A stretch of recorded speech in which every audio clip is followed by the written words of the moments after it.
Hello viewers, আসসালামু আলাইকুম। আশা করছি আপনারা সকলে ভালো এবং সুস্থ আছেন।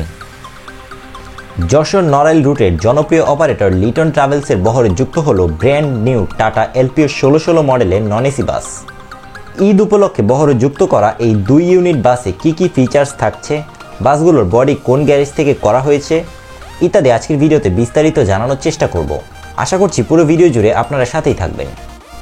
কিছুদিন আগেও 2 unit tata non AC bus যুক্ত হবার পর এবার আবারও 2 ইউনিট টাটা এলপিও বাস যুক্ত হলো লিটন ট্রাভেলসের বহরে, যা নিয়ে মোট 4টি টাটা বাস যুক্ত হয় তাদের বহরে। বাসগুলোর বডি তৈরি করেছে যশোরে অবস্থিত বি মোটরস। এই বাসগুলোর পেইন্ট স্কিমে এবার সামান্য পরিবর্তন আনা হয়েছে, যেখানে আগের সিলভার কালারের জায়গাটাতে বর্তমানে গোল্ডেন কালার ব্যবহার করা হয়েছে। মূলত ঈদকে সামনে রেখে কর্তৃপক্ষ তাদের বহরে যুক্ত করে 160 হর্স পাওয়ার ক্ষমতা সম্পন্ন এই বাসগুলোকে।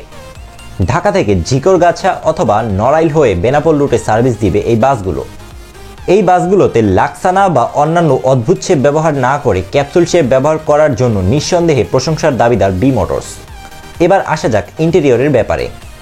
2:2 ফরমেশনের সর্বমোট 41টি সিট ব্যবহার করা হয়েছে বাসগুলোতে। টাটার এই চেসিস কিছুটা লম্বা হবার ফলে মোটামুটি ভালোই লেগ স্পেস পাওয়া যায় বাসগুলোতে। পাশাপাশি বাসের ইন্টেরিয়রের লাইটিংটাও সিম্পলের মধ্যে গর্জিয়াস করা হয়েছে। এছাড়া প্রতিটি সিটের সাথেই থাকছে রিডিং লাইটস। ঢাকায় লিটন ট্রাভেলসের যে কোনো কাউন্টার থেকেই বাসগুলোর টিকিট পাওয়া যাবে। তো এই ছিল আজকের ভিডিও। আপনাকে যদি বলা হয় এই বাসগুলোকে রেটিং দিতে, তাহলে ওভারঅল 10-এ কত দিবেন তা কমেন্টে জানাতে ভুলবেন না। এতক্ষণ পর্যন্ত সাথে থাকার জন্য সকলকে ধন্যবাদ।